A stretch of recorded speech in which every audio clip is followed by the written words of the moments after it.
কক্সবাজারে বন্যা পরিস্থিতির উন্নতি হলেও দুর্ভোগ কাটেনি। পানিবন্দী 1.5 লাখের বেশি মানুষ। দুর্গতদের অভিযোগ, খাদ্য সহায়তা ও টেকসই বন্যা প্রতিরোধ ব্যবস্থা না থাকায় বছরের পর বছর একই দুর্ভোগ পোহাতে হচ্ছে।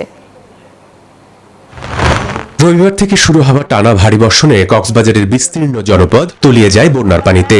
Bashundhara public school and college 2026 শিক্ষাবর্ষে ভর্তি চলছে। পাহাড়ি ঢল আর টানা বৃষ্টিতে একের পর এক ইউনিয়ন প্লাবিত হয়েছে। কোথাও ঘরের ভেতরে কোমর সমান পানি, কোথাও সড়ক যোগাযোগ বিচ্ছিন্ন। অনেক পরিবার এখনো ঘর ছাড়তে পারেনি। বন্যায় পানিবন্দী হয়ে পড়েছেন 1.5 লাখেরও বেশি মানুষ। তবে তাদের জন্য সরকারি বরাদ্দ এসেছে মাত্র 30 লাখ টাকা। সেই হিসেবে জনপ্রতি বরাদ্দ দাঁড়ায় মাত্র 20 টাকা।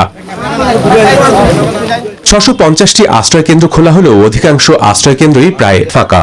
স্থানীয়দের অভিযোগ, পর্যাপ্ত খাবার, নিরাপদ পরিবেশ ও প্রয়োজনীয় সুযোগ সুবিধার অভাবে তারা আশ্রয় কেন্দ্রে যেতে আগ্রহী নন। আশ্রয় কেন্দ্রের মাঝে গেলে তাকিতে হস্ত, ফুয়াইনচাল্য হস্ত, তার বাদে কি নাম হয় বাথরুমের হস্ত, যাতায়াতের হস্ত, সুবিধা নাই, টাকার সুবিধা নাই, দেবার সুযোগ নাই।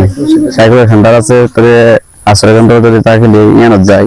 দুর্গতদের অভিযোগ, সময় মতো বাঁধ সংস্কার ও মেরামত না করায় একই দুর্ভোগ বছরের পর বছর পোহাতে হচ্ছে তাদের। এদিকে স্বরাষ্ট্রমন্ত্রী সালাউদ্দিন আহমেদের নির্দেশনায় বন্যা দুর্গতদের সহায়তায় প্রশাসনের তৎপরতা বাড়ানো হয়েছে।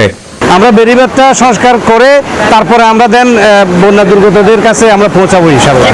সমুদ্র বন্দর থেকে 3 নম্বর স্থানীয় সতর্ক সংকেত প্রত্যাহার করা হলেও আগামী আরও একদিন ভারী থেকে অতি ভারী বৃষ্টির সম্ভাবনার কথা জানিয়েছে আবহাওয়া অফিস। ফলে পাহাড় ধস, জলাবদ্ধতা এবং নতুন করে প্লাবনের আশঙ্কা এখনো পুরোপুরি কাটেনি।